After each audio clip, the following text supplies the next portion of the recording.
just decided to take a look at this. This was posted a couple of days ago by Sports Boston.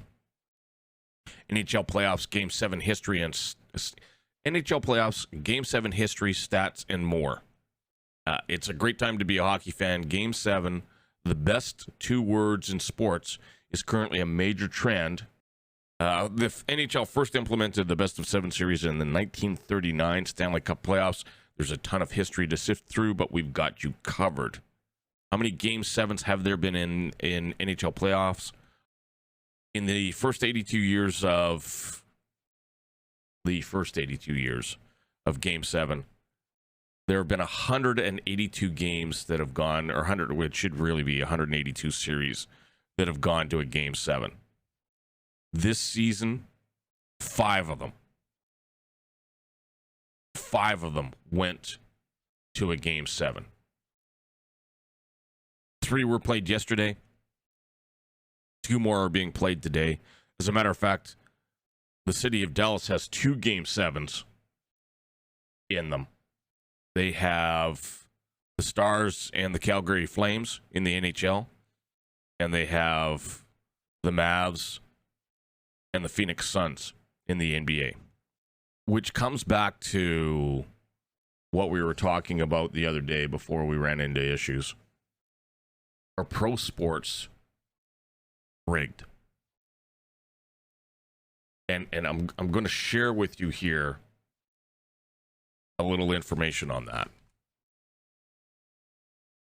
Let's add to all of it what we just talked about here with another 63%, 5 Game 7s, when there are 182 in the entirety of the playoffs. All right, the entirety of the playoffs had 182 over 82 years. Now, not all of those years had 4-game series, because in the early days you only had 6 teams. The original 6 as they're known. But let's just say, for argument's sake, that in those 82 years, you had an average of 3 series each season. Okay, that's 246. That's 246 series. And 182 of those had a Game 7. And in one round, you get 5 of them. So, bear with me as we go through this. That's information that I saw today after we were talking yesterday. Brian Toohey has written 2 books on whether or not sports is fixed. The first one in 2010 is called The Fix Is In. Then again in 2019, he wrote a backup, a sequel to that. The Fix Is Still In. And in it, he talks about, obviously, how players have shaved points and been approached by various groups in an effort to fix games so that those individuals, those groups, could have an advantage in betting on those games. Obviously, Tim Donaghy, the disgraced NBA ref, who also fixed games, was talked about there. But here's the big thing, and this is where our lead in with the NHL playoffs. That information is so important. All 4 of the big leagues in North America share the revenue. And remember, players only get paid for their regular season games. There's no paycheck. There's no paycheck for playoffs. Now, do they get bonus money for winning a series and moving on? Sure they do. But it's minimal. For the deep end of the bench, the far end of the bench, it's important. But for the people that are getting you there, it's a nominal amount.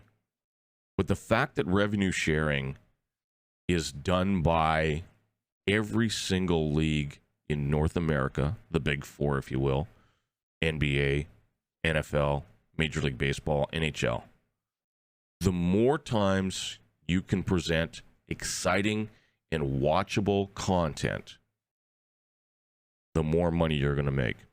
The more Game 7s there are, the more opportunities you have for fans to come and spend a whole bunch of money. Now, this can go wrong. The Washington Commanders are currently under investigation for not properly sharing their revenue with the other 31 teams in the NFL. It only takes one to spoil the lot. But Dan Snyder's probably on the way out if that does come to pass. So you've got all of this, and there's something else too here. And this is what Tui talked about. The NFL actually took an antitrust lawsuit to the Supreme Court in 2010. And they wanted to be considered one business, one entity, not 32 working together.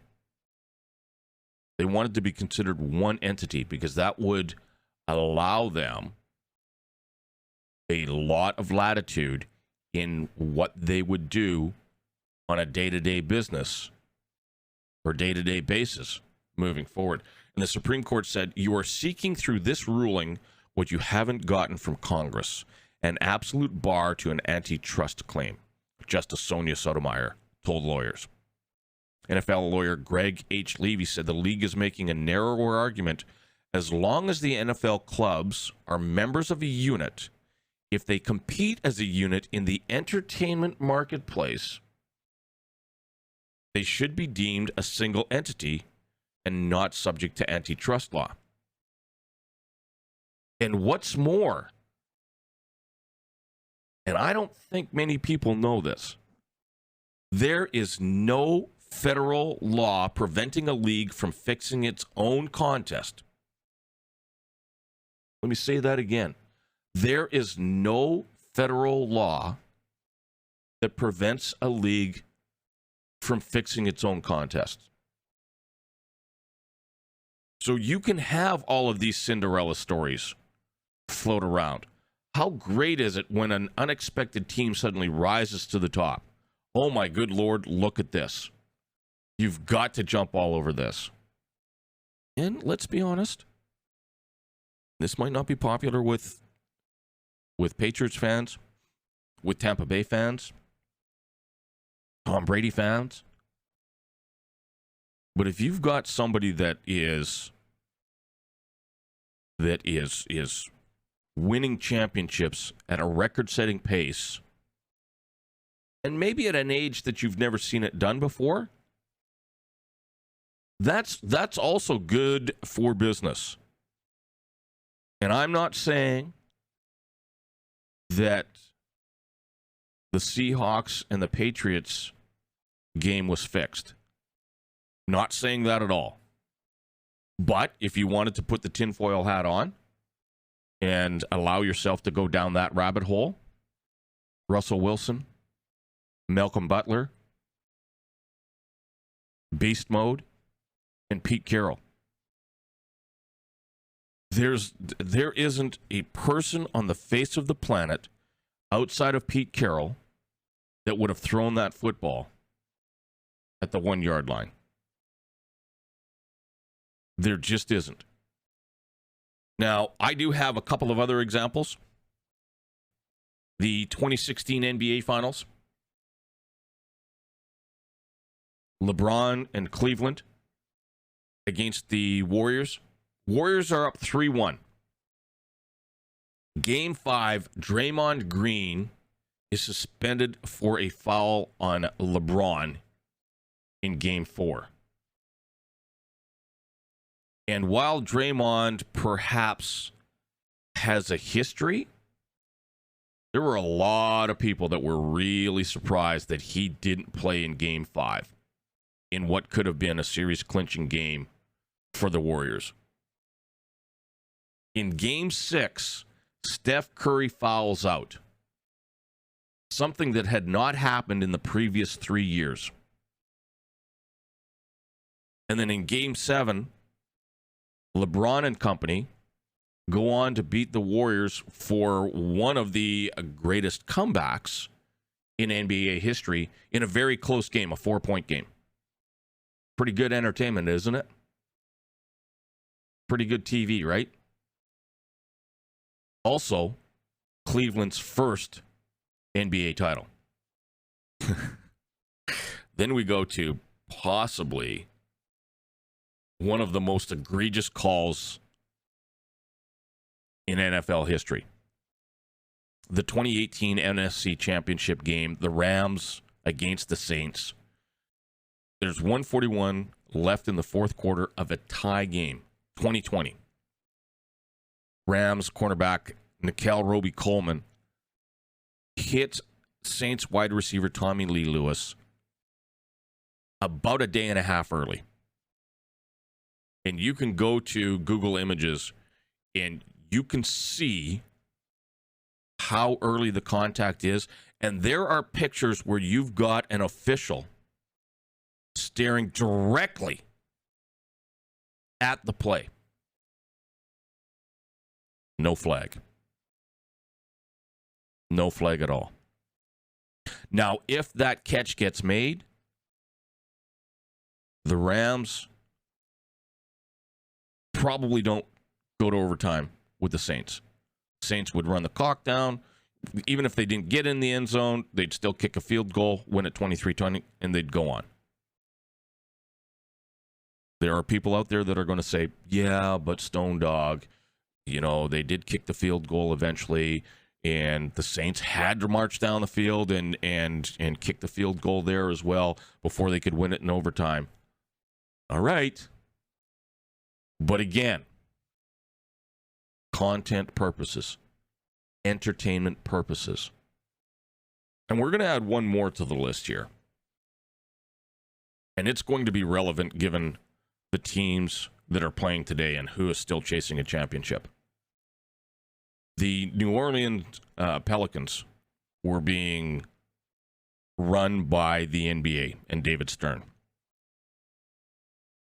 And Pelican staff put together a trade for Chris Paul to the Lakers. And David Stern and the NBA stepped in and nixed the trade to prevent Chris Paul from being paired up with Kobe Bryant. And instead, they sent Chris Paul to the Clippers. When adequate compensation, and I don't remember who all was involved in the trade, okay, but it wasn't like they were sending a bag of balls to New Orleans for Chris Paul. That was in the 2010-2011 offseason, back when New Orleans was known as the Hornets. So clearly there was a changing of the guard that was desired by the NBA. And who knows, there may have been, at the time, there may have been a little Kobe backlash, if you will. But it's awfully hard to look at all of these coincidences and not wonder if we're not seeing a little WWE action going on, where there are definitely storylines. I mean, look at it now. Week 1 of the NFL regular season suddenly has Seattle versus Denver. Russell Wilson versus Pete Carroll. Russell Wilson versus his old team. And schedules are made up based off of that. I know the naysayers out there are going to go, well, Stone Dog, now you're just reaching. I'm not reaching when it's fact. If the NFL didn't want that storyline to be front and center, they would have buried that game and could have anywhere throughout the remaining 16 games. I don't think you can look at the way some of these playoffs play out without at least wondering in the back of your mind a little bit. Did the powers that be predetermine my team winning a title?